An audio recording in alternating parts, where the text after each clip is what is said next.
Good morning friends, मैं हूं सुनील काद्यान और आप देख रहे हैं अपना YouTube channel the rise of hopes. आज हम डिस्कस करेंगे different layers of atmosphere. My dear students, जैसा कि आप सभी देख रहे हैं कि जो क्वेश्चंस का स्टैंडर्ड है वो दिन प्रतिदिन बढ़ता जा रहा है। जो कॉम्पिटिटिव एग्जाम्स आ रहे हैं उनके अंदर जो क्वेश्चंस की जो लेवल ऑफ डिफिकल्टी है वो बढ़ती जा रही है। तो हमें अब क्या करना पड़ेगा, टॉपिक के अंदर घुसना पड़ेगा। मतलब जो क्वेश्चन पहले ऊपर ऊपर से आता था अब क्वेश्चन के अंदर से आना स्टार्ट हो गया है।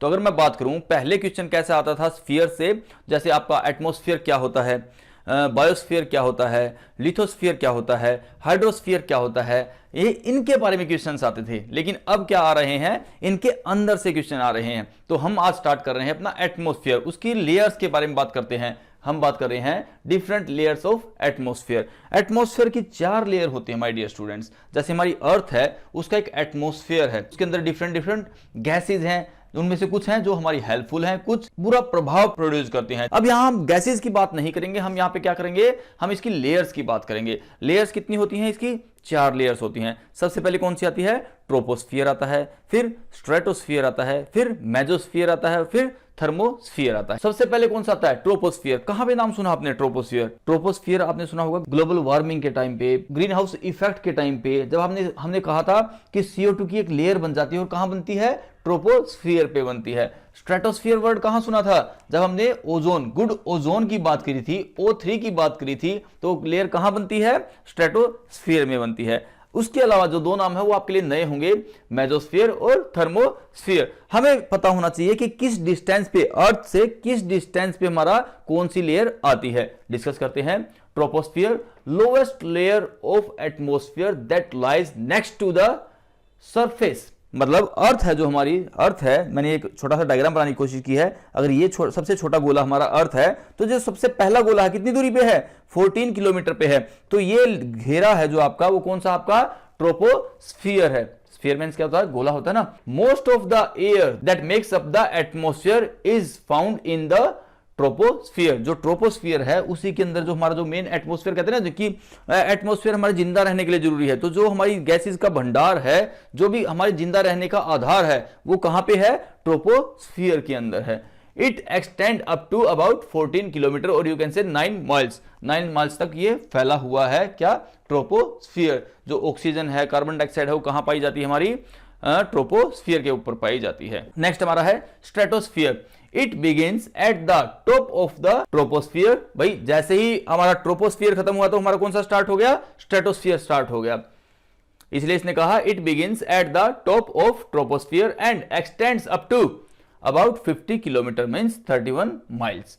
क्या कहता है, जैसे ही 14 किलोमीटर आया तो एक स्फीयर हमारा खत्म हो गया, कौन सा, ट्रोपोस्फियर। उसके बाद कौन स्टार्ट हो गया, स्ट्रेटोस्फियर। कहां तक चलेगा, 50 किलोमीटर तक चलेगा।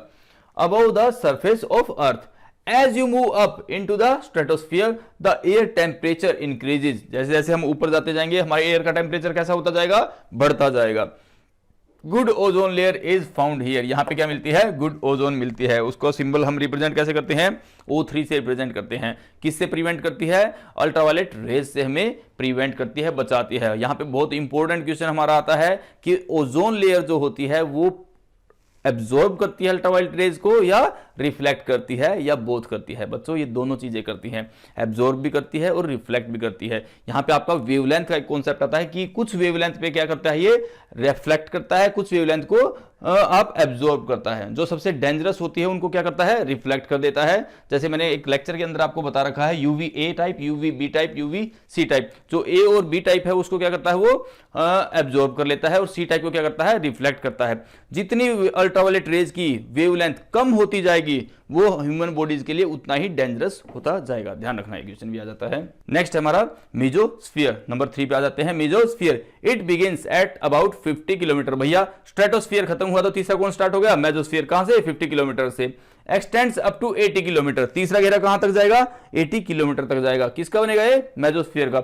As you move up into the mesosphere the air temperature decreases. ध्यान रखना भाई, स्ट्रेटोस्फीयर में टेम्परेचर राइज होगा और मेसोस्फीयर में टेम्परेचर डाउन जाएगा, कम हो जाएगा, decreases. Temperature at the top of the layer can drop up to -90 degree Celsius, कितना -130 डिग्री फ़ारेनहाइट में अगर मैं बोलता हूँ। Interestingly this layer protects earth, ये भी प्रोटेक्ट करती है अर्थ को, टेम्परेचर कंट्रोल कर रही है यार, यहाँ पे डाउन जा रहा है तो इसका मतलब क्या है, जो सूरज की किरणें आ रही थी उसका कुछ ना कुछ टेम्परेचर ये एब्जॉर्ब करती होगी, तो ये भी क्या करती है, एक प्रोटेक्शन लेयर का काम करती है हमारी अर्थ के लिए। नेक्स्ट चलते हैं, thermosphere, it is outer most layer of the earth atmosphere, it begins eight 80 kilometre, जैसे ही 80 किलोमीटर वाली मेसोस्फीयर खत्म हुई, कौन स्टार्ट हो गया, थर्मोस्फीयर स्टार्ट हो गया। 50 miles above the earth and x tends outward into the space, भाई बाहर तक जितना भी स्पेस में जाता जाएगा, हम कहते हैं इसके बाद हमें कोई लेना देना नहीं है, हमारी ये चौथी लेयर उसके बाद एक्सटेंड है, स्पेस तक है, आखिर तक है। ठीक है बच्चे, तो ये था हमारा एक छोटा सा क्वेश्चन, क्या, डिफरेंट लेयर्स ऑफ एटमॉस्फेयर। तो यहां से क्वेश्चन पूछ लिया जाता है आपके एग्जाम के अंदर कि कौन सी लेयर कहां तक बनती है, किसके अंदर टेम्परेचर इंक्रीज होता है, किसके अंदर एयर का टेम्परेचर डिक्रीज होता है। ठीक है बच्चे, और डिस्टेंस पूछ लिया जाता है, 14 किलोमीटर तक कौन है, 50 किलोमीटर तक कौन है, 80 किलोमीटर तक कौन है, उसके बाद कौन है।